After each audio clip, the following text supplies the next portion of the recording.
Sari, bisik Siska tanpa berani menoleh. Adik di sini. Suara Sari nyaris tak terdengar. Perlahan, kain kafan itu bergeser. Sosok itu mulai melangkah, tapi bukan berjalan biasa. Kakinya seperti terseret, menimbulkan suara gesekan yang membuat bulu kuduk meremang. "Kakak," suara Sari bergetar. "Kita nggak bisa ninggalin kakak." Air mata Siska jatuh. "Tapi kalau kita balik, kita..." Jika kamu suka cerita horor, klik dan subscribe, guys. Ayo guys, like dan subscribe, karena bentar lagi subscriber saya akan nembus 100.000 subscriber.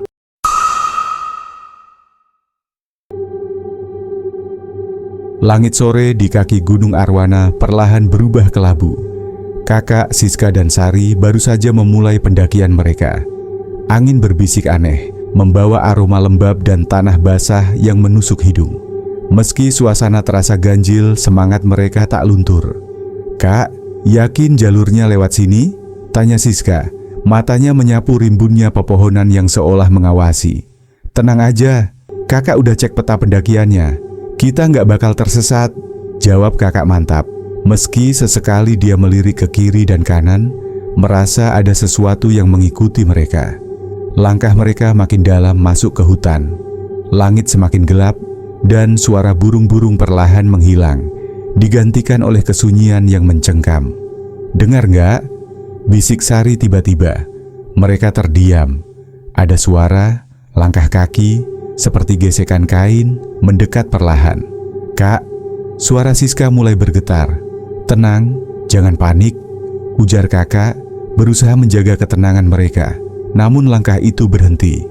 Di balik pepohonan muncul sosok tinggi terbungkus kain kafan lusuh. Wajahnya rata, tak ada mata, hidung, atau mulut. Hanya kain putih yang menempel ketat di tempat wajah seharusnya berada. Sosok itu berdiri diam, tapi auranya begitu menyesakkan. "Lari!" teriak kakak. Mereka berlari menembus semak belukar, napas tersengal. Tapi suara gesekan itu terus mengikuti. Semakin dekat, semakin cepat, hingga tiba-tiba terdengar auman. "Apa itu?" tanya Sari, terengah-engah. "Auman harimau. Tapi kenapa di sini?" gumam kakak, matanya liar mencari sumber suara.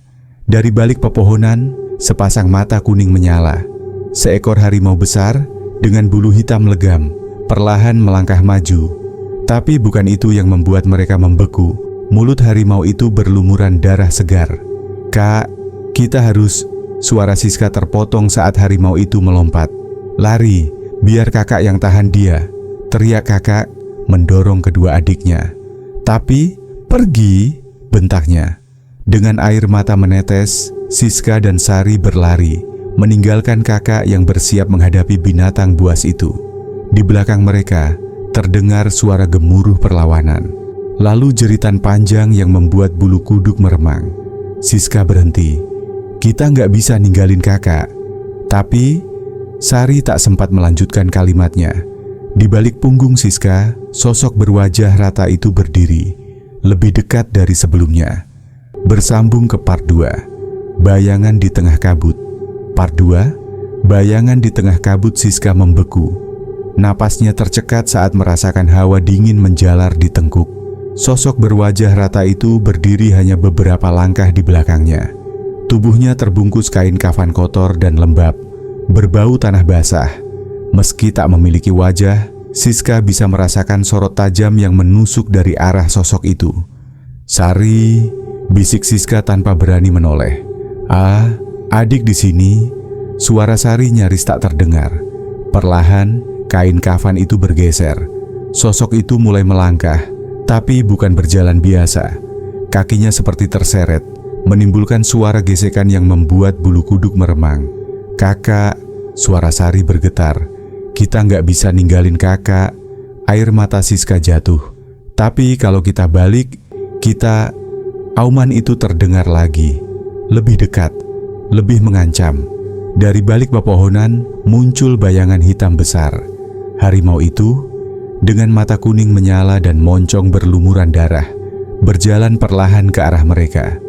"Adik," Siska menarik napas, berusaha keras menahan gemetar. "Kita harus lari Tapi kakak, sekarang Siska menarik tangan adiknya, memaksa Sari untuk berlari. Langkah mereka terhuyung di antara akar dan semak-semak. Kabut mulai turun, menyelimuti hutan dalam tirai putih yang pekat. Mereka tak tahu lagi kemana arah yang benar. Di belakang mereka, suara gesekan kain dan langkah berat harimau bergema, seolah mengepung dari segala arah. "Berhenti!" Sari tiba-tiba menarik tangan Siska. "Kita nggak bisa terus lari begini. Kita harus cari kakak." "Sari, kita bakal mati kalau balik ke sana." Siska hampir menangis. "Kakak nyuruh kita lari, ngerti nggak? Tapi kita nggak bisa ninggalin kakak sendirian." Siska terdiam. Di tengah suara napas mereka yang tersengal, terdengar suara lain. Suara yang membuat mereka berdua langsung terdiam. "Adik, adik, tunggu kakak." Sari menoleh. Suara itu, suara kakak, tapi terdengar aneh, penuh bisikan, datar, dan menggema. "Adik, kenapa kalian tinggalin kakak?" Dari balik kabut, sesosok tubuh muncul. Kakak, tapi wajahnya pucat, dengan mata yang tak berkedip menatap mereka. Tubuhnya kotor, berlumuran lumpur dan darah. "Kakak," suara Siska gemetar. Tapi sebelum mereka bisa mendekat, sesuatu terjadi. Sosok kakak itu tersentak ke belakang, seperti ditarik oleh kekuatan tak terlihat. Jeritannya memecah udara. "Ah!" Dan kabut menelannya bulat-bulat. Siska dan Sari hanya bisa berdiri di tempat. Tubuh mereka gemetar hebat. Tiba-tiba, di tengah keheningan, suara gesekan kain itu kembali terdengar. Lebih dekat.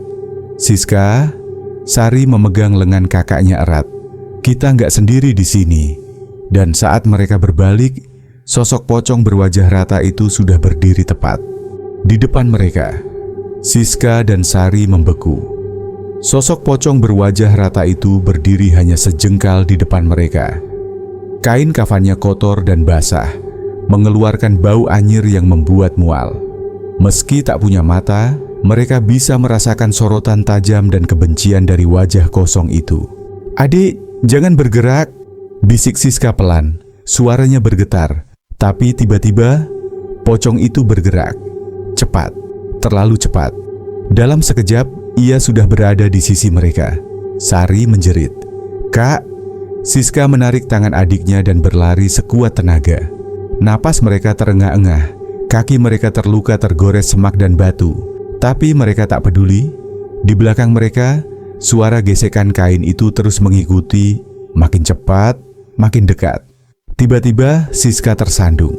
Tubuhnya terhempas ke tanah keras. Sari berhenti dan berusaha menarik kakaknya bangun. "Kak, ayo cepat." Tapi sebelum mereka bisa bergerak, suara langkah itu berhenti. Sunyi, hanya suara napas mereka yang tersisa. "Sari," suara Siska bergetar. "Kamu lihat dia?" Sari menggeleng. Tapi saat mereka menoleh, pocong itu sudah berdiri tepat di depan mereka. Sari menjerit. Tapi sebelum mereka bisa kabur, pocong itu perlahan mengangkat tangannya, menunjuk ke satu arah, ke dalam kabut yang makin tebal. "Apa?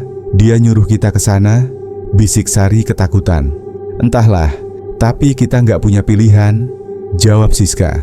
Suaranya lemah. Mereka bangkit, melangkah ke arah yang ditunjuk. Langkah mereka berat, tapi perlahan suara gesekan kain itu mereda. Namun, belum sempat mereka merasa lega, terdengar suara lain. Auman itu, kembali, dari balik kabut, sepasang mata kuning menyala muncul. Harimau hitam itu, dengan tubuh besar dan moncong berlumuran darah, berjalan mendekat dengan langkah pelan tapi pasti. "Kak, kita kejebak," bisik Sari, air matanya jatuh. Siska meremas tangan adiknya. "Kita lawan, apapun yang terjadi, kakak nggak bakal ninggalin kamu." Tapi sebelum harimau itu melompat, terdengar suara yang tak seharusnya ada di tempat ini. Tawa, tawa pelan, berat, dan menggema dari segala arah. Dan saat mereka menoleh ke belakang, pocong berwajah rata itu ikut tertawa. Meski tanpa mulut, suara itu jelas berasal darinya. "Kak, apa yang terjadi di sini?" Suara Sari semakin putus asa. Langkah harimau semakin mendekat. Tawa semakin keras. dan kabut makin menebal, menelan mereka dalam kegelapan. Siska dan Sari berdiri saling menggenggam tangan. Tubuh mereka gemetar hebat. Suara tawa itu makin keras, bercampur dengan auman harimau yang menggema di tengah kabut. Udara dingin menusuk, dan pandangan mereka hanya dipenuhi putih yang kelam. "Kak, kita harus gimana?" bisik Sari. Suaranya hampir tak terdengar. Siska mengeratkan genggaman tangannya. "Kita nggak boleh menyerah. Apapun yang terjadi, kakak janji bakal jagain kamu." Tiba-tiba, kabut terbelah. Harimau hitam itu muncul, berjalan perlahan dengan mata kuning menyala dan darah yang masih menetes dari moncongnya. Di sisi lain, pocong berwajah rata berdiri kaku, meski tubuhnya mulai bergerak aneh, seperti kejang-kejang.